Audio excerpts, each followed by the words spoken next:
Finally, I wanted to have a quick look at U.S. alliances in Asia. I think they are very important, but there is a degree of uncertainty here.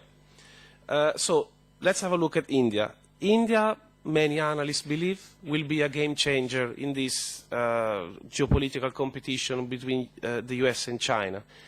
However, it is not clear today whether India will support the United States or actually will decide for some kind of strategic autonomy. India has an Act East policy, so it's an actor that wants to engage in the South China Sea, for sure. But India, like many other allies, has been benefiting from trade with China in recent years. There has been a very important speech a few years ago by Prime Minister Modi, which was very positive about China. On the other hand, at the end of February, Trump and Modi signed a joint statement which says that India is joining, is happily operating and collaborating with the quadrilateral, which also includes the US, Japan, and Australia and India. So India is a crucial ally. The United States always tell publicly that India is the biggest democracy in the world, and so they have shared values. They share the same values that the United States has, and so it's the obvious. The US is the obvious natural ally for China. But I think we need to leave a question mark there for the moment. With regard to Japan, Japan is an extremely faithful ally of the United States. I think there's no evidence. We cannot. It's unquestionable that Japan will always support the United States in Asia-Pacific. However, Japan is, given what we were discussing earlier on about China's ballistic missiles, H-2AD, and Chinese military power within the first chain of islands, Japan is a vulnerable actor in that scenario. So to what extent will Japan be able to contribute to the United States? We cannot say that, we cannot establish that yet. And also, we tend to think that the Asia-Pacific nowadays, it's all about the paradigm, this dynamic of competition between the US and China. But actually, there are many other issues that we often ignore. One of these is historical resentment between Japan and South Korea, for example, and other territorial issues between these two countries. But this is just an example of many other issues that characterize the region and which probably will play a factor in the future. There is also Australia, of course, but Australia, again, China has become the key economic partner for Australia, so Australia has been a little wary with regard to how China is described, how the US, how Australia talk about China in strategic documents. The former prime minister was asking the United States to use a more gentle language in the documents of the Trans-Pacific Partnership. At the moment, there is a more pro-American, pro-Trump prime minister in Australia. So, again, it will depend on which administration is in charge at which specific point in time. This is a picture that gives you a sense of to what extent allies like Japan and Australia can contribute to the United States. I think it's something, but I'm not sure these allies can be a game changer in the kind of scenarios that we have described in the Western Pacific. A very, very final point for this lecture today. China has become a very important partner for many, many countries around the world. So wherever you go, in the UK, in Italy, in Germany, in Southeast Asia, even in the US, China is investing a lot of money. And so you find very, very harsh, very, very big debates, normally between businessmen, entrepreneurs who want to engage with China, who see the very short-term benefits for engaging with China, and the security establishment, the defense establishment, which tends to be more wary and probably thinking more in terms of from a long-term point of view. Yes, I think it's really critical that we observe this dynamic. It's really critical that we see what's the mood about China among American allies, because that could really be that might be one of the decisive battles between the U.S. and China. The moment in which allies like the UK, Israel, Italy starts to move closer to China and stop listening to the kind of lobbying that is done in Washington, that might be a very important geostrategic signal for us all, for analysts, for observers. And this, in conclusion, is also very telling with regard to the American hegemony, to how it was built since the end of World War II. I mentioned earlier on the concept of hegemony. Hegemony means indirect rule. And that's why probably the US is an hegemony. That's why the US was so successful, because it's not perceived as often in allied countries, not perceived as an imperial power, but is more perceived as an ally. And so that's why rule by consensus works. But there is also a negative side to hegemony, that you don't have control of everything that your allies do. So the US doesn't have control of everything that its allies do. And so it doesn't have complete control of what its allies decide to do with regard to China. And in conclusion, really, we have seen that with regard to Huawei in the United Kingdom. Trump had been lobbying very hard on London with regard to avoiding Chinese 5G. As you know, the United Kingdom came up with a compromise that probably makes happy both sides, both the US and China. But I would take that as a signal that Washington might be struggling with its allies when it comes to important commercial interests and economic relationships between its allies and Beijing.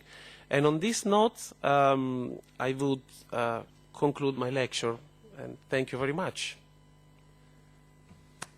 Thank you. Thank you very much, Professor. I don't know if is there any, someone there is any has a question. If they don't raise their hand, I will ask you to elaborate a little bit on the strange couple Moscow and Beijing from the point of view of your, let's say, analysis. Yes. Okay, yes, from the point of view of this analysis. So I was saying earlier on that China doesn't have military sustainment beyond its domestic territory and the East China Sea and the South China Sea. So China, I believe, has an interest in having a good relationship with everyone beyond its territory, beyond that region. That region is a core interest. They don't want to give that up. But beyond that, they have an interest in having a positive relationship. So will they cooperate or fight with Russia? This is always the question that comes up. Certainly not fight with Russia, because they need that partnership. China cannot protect the Belt and Road Initiative, for example. And so they need Russia to protect that in Central Asia.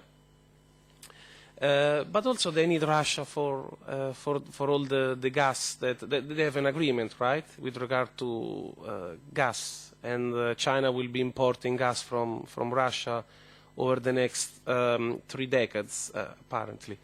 And so I believe there will be a healthy cooperation between China and Russia. Does that mean that they will go to war together against the West?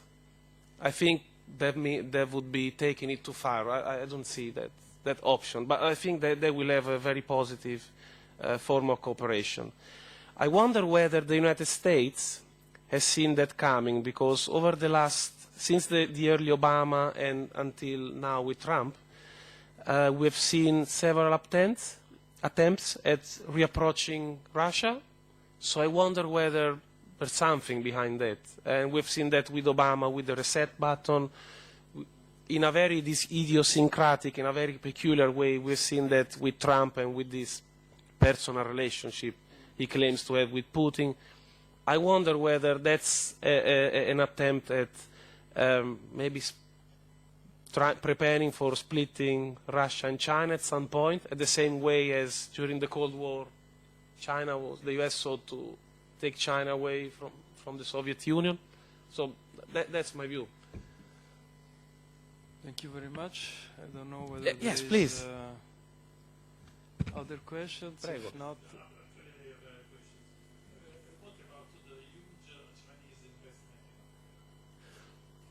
I repeat the question because I'm not sure that it will be heard by our attendees.